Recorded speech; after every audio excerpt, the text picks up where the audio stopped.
Relatively Conscious, a play by Jon-Marc McDonald. Directed and narrated by Gerald vanHeerden. Answering machine comes on. Thank you for calling Lily's on Hilltop. We are open Monday through Saturday, 6 a.m. to 6 p.m. Leave a message at the beep. Beep. Hey Lily, it's Sammy again. I really needed to talk to you. I've decided to leave Jasper for good. Can't take it anymore. Need a new start.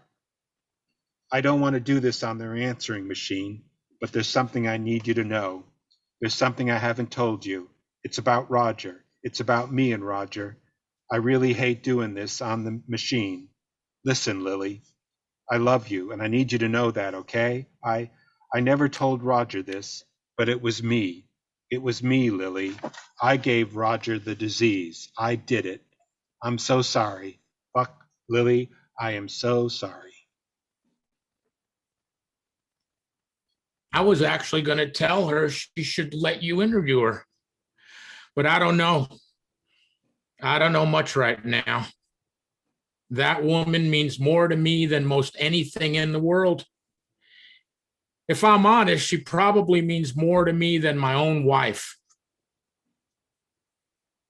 I don't know how much more her broken heart can break. Seems like the world gone turned upside down. Like everything that was wasn't. So if Sammy is leaving town and he's not the third killer, who then? Everything is as it has always been, Tony. And it will remain so. Jimmy Arthur goes to the phone, dials a number. Hi, Francis. It's Jimmy. Put me through to Alice on the news desk. I'm filing the Jasper story. As Jimmy Arthur speaks, these words appear on the back wall.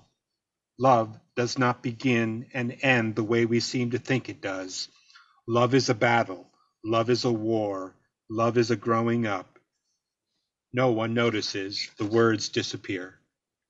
Hi, Alice. Jimmy. Follow my story. Ready? Okay. Dateline, Jasper, Texas.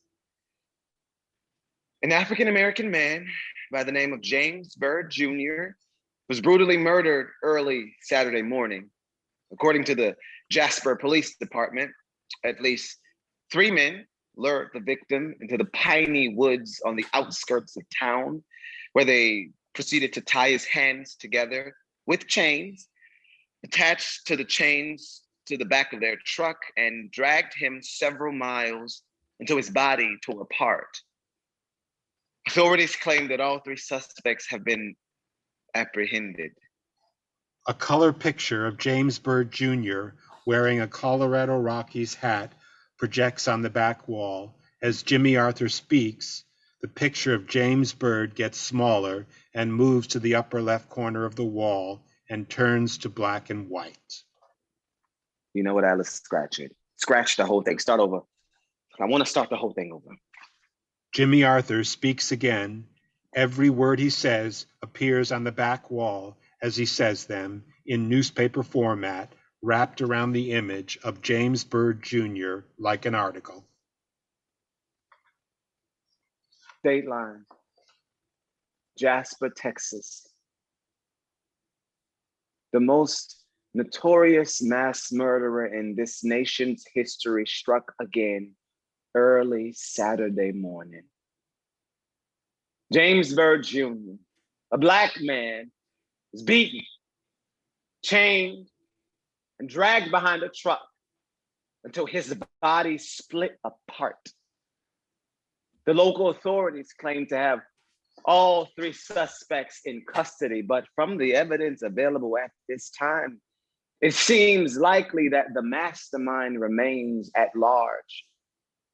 It also appears that he will never be found.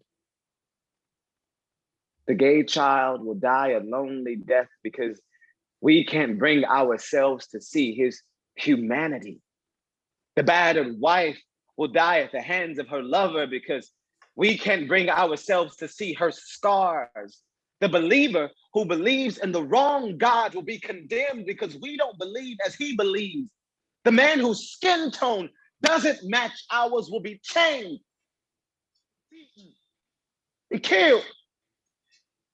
As he speaks, around the stage walls and theater walls, dozens of pictures appear with images of people like Trayvon Martin, Eric Garner, Matthew Shepard, Timothy Coleman, Sandra Bland, Sierra McPheen, Jacarius Holland, and more victims of racial, homophobic, transphobic, religious, and domestic violence. The other, one that talks different, or walks different, or loves different, or prays different, or is shaped different, or God forbid, shaded different, the other will remain the victim as long as the perpetrator remains at large. And the perpetrator, the greatest mass murderer this country has ever known, is us. It is you and it is me, the ones that go about our daily lives as if nothing is wrong, the ones that continue to tell ourselves a story we know not to be true. We, the innocent, who look the other way rather than deal with this country's original sin, cannot ever hope to reconcile with our present because we have never reconciled with our past. If our nation's history rests on the backs of shackled men, women, and children, and we can attribute it to divine providence, then we can surely turn a blind eye to the monsters among us today. Once we decided it was okay to ascribe God's will to our barbarity, our depravity would know no limits, and evil would become just. But beyond just, we could then call our evil good. And nothing is more certain and more dangerous than a people convinced that their evil is done for God's good.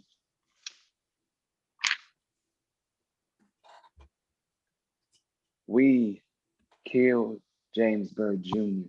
this morning, and we will kill him again tomorrow, and we will continue to kill him to the end of our days, because the price of not killing him requires too much of us. The entire stage and house goes dark. Then, as Jimmy Arthur says the following words, they appear. I really do believe that we can all become better than we are. I know we can, but the price is enormous, and people are not yet willing to pay it. The name Jimmy Arthur is attached to the quote and transitions in this order. The Arthur becomes an A, Jimmy becomes James, and Baldwin is added, spelling James A. Baldwin. Every other quote that appeared without attribution throughout the play reappears all about the walls, this time with James Baldwin's name attached to each. The house goes dark, the jukebox lights up, begins to play Walk With Me, Lord. Everything goes dark again. The sounds from beginning of the play of tires screeching and chains dragging are heard again. Lights go dark. The end.